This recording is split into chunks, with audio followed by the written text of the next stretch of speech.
Hi everyone, welcome back to the channel. Today we're going to talk a little bit more about Secret Project number 2, otherwise known as the Frugal Wizard's Guide to Surviving Medieval England. So yes, I'm going to kind of more talk about the world building and some of the different things that I didn't talk about in my initial review. So yeah, this will definitely contain some spoilers for the entire book, but it'll mostly be just kind of general world spoilers. So, but before we get started, I do want to say thank you all for continuing to watch. I was gone for a little bit. I kind of had like a rough couple of weeks. My grandfather died. We had the funeral, and then right after that was my birthday, and then I did a whole bunch of drinking, and I completely lost my voice, so I couldn't even make any videos to upload. So I just uploaded the my first law review that I did the other week. So that's pretty much why I've been gone for more or less 2 weeks, a week and a half, something like that. But hopefully I should be back on my regular schedule and I can continue to increase my reading pace and whatnot. So yeah, with that being said, make sure you hit the like button and subscribe to the channel if you haven't done so already, and let's begin.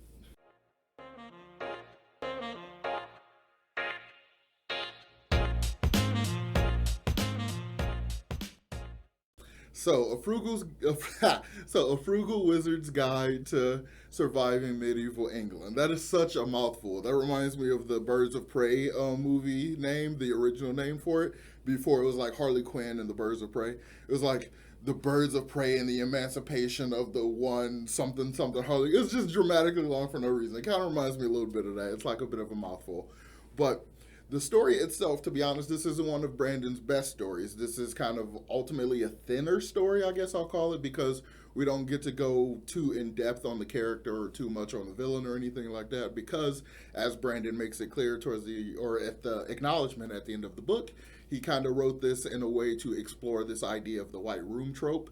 He kind of wanted to play with that idea as far as building a character, and I think that part of the story he did it pretty well.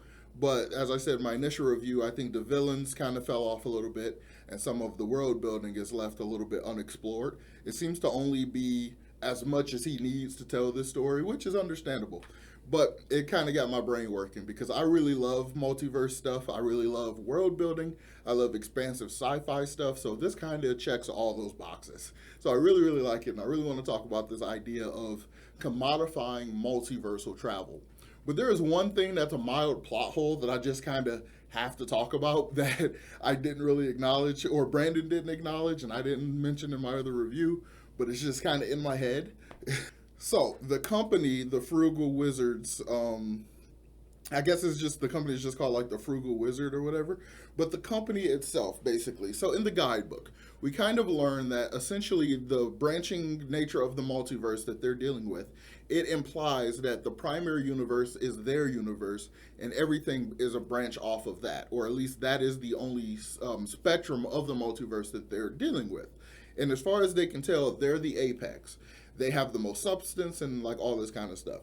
So one of the things that I think that would be based on the math would be an impossible, like it would be a inevitable eventuality essentially, is that they would run into a world that would have higher level technology than they do, and logically there should be another universe where they have advanced technology beyond that of the primary universe, and they would have already discovered multiversal travel. So the nature of them saying like some universes aren't as solid, don't have as much substance or whatever, I think that's kind of the kind of workaround with a little bit of this, because it kind of puts these I'm trying to describe it without needing to pull up old comic books to explain what I'm talking about. So there is a point in the Crisis on Infinite Earths comic book from DC back in like the 80s, I believe it was originally published, if not the early 90s. But I think it's Crisis.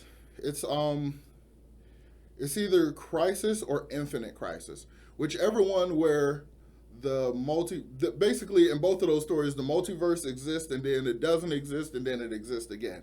But there's a point at which they are basically struggling and they're popping worlds into existence while trying to fight the battle, and those worlds are not stable. They keep like self-destructing, or the events on that planet automatically leads to the end of that world and stuff like that. So my brain kind of interprets it like that, like there are these worlds that are not fully functional, not fully formed essentially. So just the nature of the reality that's forming them is fragile enough that it'll fall apart. That's basically the headcanon I have to introduce in order to bypass what feels like a plot hole, in that they haven't run into universes that are both more technologically advanced and completely aware of the multiverse. But that's kind of a minor thing because the simple explanation for that could be is yes, there are other universes that are highly far more advanced and like all that kind of stuff. But what if like there's like kind of like the idea of time travel, like time travel will have always been discovered no matter when or who does it or whatever. Once it's discovered, it always has existed essentially because it's omnipresent in time at that point.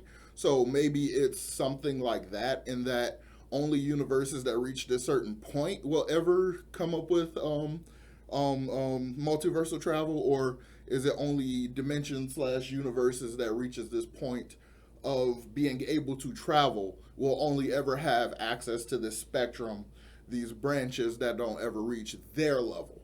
So there's other like stop gaps, but essentially it's just general multiverse stuff that can leave me kind of thinking about it forever and ever, and it's kind of interesting. I really like it a lot, and I really like this aspect of commoditizing it. So this idea that, as much as I don't care for capitalism, the idea that capitalism is going to follow us all the way into the multiverse is like comforting and also like terrifying. It's only comforting in this sort of multiverse, because there's a part of this story that also reminds me of DJ McHale's The Pendragon series. Because in the Pendragon series, it's a YA, or probably even younger than that, probably more all grades, middle grade or something like that. Essentially, this kid goes on a planetary excursion. It's like a 10-book series, and each book he has to go to a different planet, and it's kind of treated like different universes. It feels like different universes, especially the way they travel. So there's essentially, in the very first one is a classic medieval kind of England-ish type planet, even though it's very much not Earth.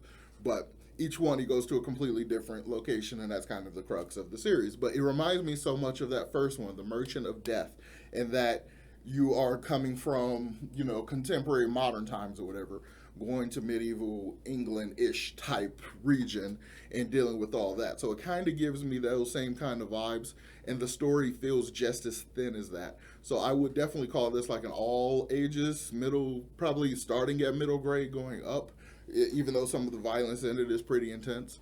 But this idea of capitalism following us into the multiverse, this idea of being able to patent and own certain codes that allow you to get to this particular universe, and you can lock it off and it be 100% like owned by a person or whatever, which I think is just so like just conceptually it's just kind of problematic.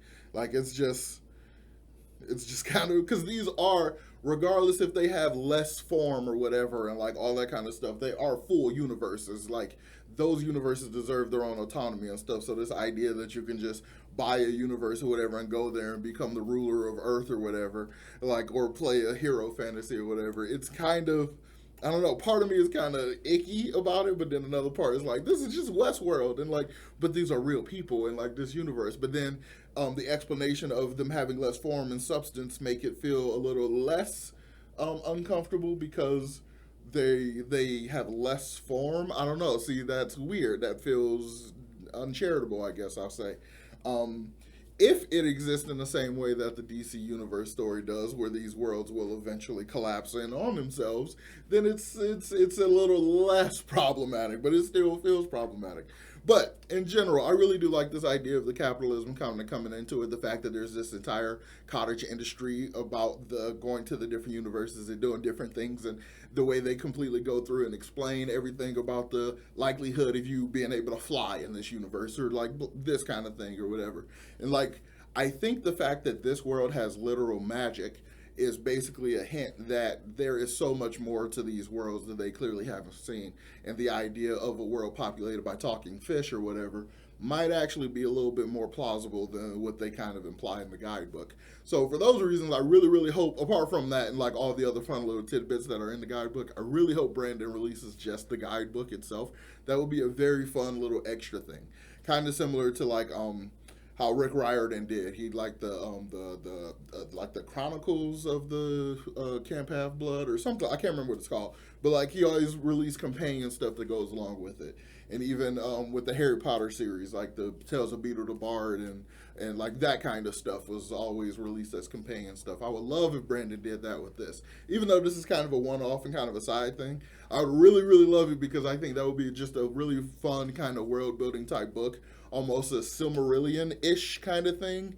Not really going into too much of the world, but this little area of the world, and thereby also explaining more of the world building just through the way the business of it works. Because it reminds me of, as I already said, Westworld, how Westworld has Shogun World and what was it? It's like Shangri-La World or whatever, where it's like you go back to old time India or old time Japan and like that, even the 1920s and like different stuff like that. So it kind of gives me that kind of vibe. So I really like that a lot. And I just really like the nature of this multiverse kind of setup. It's a really interesting branch theory universe kind of creation, and it kind of works really well with the sci-fi kind of clear sci-fi fantasy mismatch thing. I really, really enjoy it. I don't know. This whole video is just essentially me saying I really like the multiverse. I like the way the capitalism kind of comes into it. I kind of like how it is a commoditized kind of thing. So the story itself is very thin and it was enjoyable, but not nearly as enjoyable as a lot of other Brandon stuff. But the world building in this, for me as a world building person, the world building is where I really sank my teeth into, and I really like that story for it. So I really recommend it based on the world building, and I really, really want Brandon to release just the guide because that would be so, so cool. So yeah, I'm going to go ahead and wrap up this video because at this point I'm just repeating myself. My main points though were I really enjoy this type of world building. I like this type of multiverse idea, this idea of these branch universes, basically decision branching that creates these separate universes. And it would be a lot of fun to map it and kind of do all that kind of stuff. I would be one of the scientists probably working for them or something like that because I would really, really dig it. And I think that as a result, the world building is like up here and then the story is like down there. And the villain is even lower because I still feel like I know nothing about the villain. So that's kind of my general thoughts on the world building. Let me know in the comments down below if you've read it, because a lot of people, at least in the Facebook groups and stuff that I'm in, have not read it and didn't even know that it was out yet. So if you read it, let me know how you felt about it in the comments down below. What about the world building kind of did you really like? Did you enjoy this branch universe thing, the way they kind of brought in the commoditization, the whole capitalism angle of it? And do you agree with me that there is mild plot holes that are just plot holes by omission with the nature of this type of multiverse that Brandon didn't really go into? If you agree with that idea, let me know in the comments down below. Let's talk about it. So yeah, as always, make sure you hit the like button and subscribe to the channel if you haven't done so already. And I will talk to y'all next time. Peace.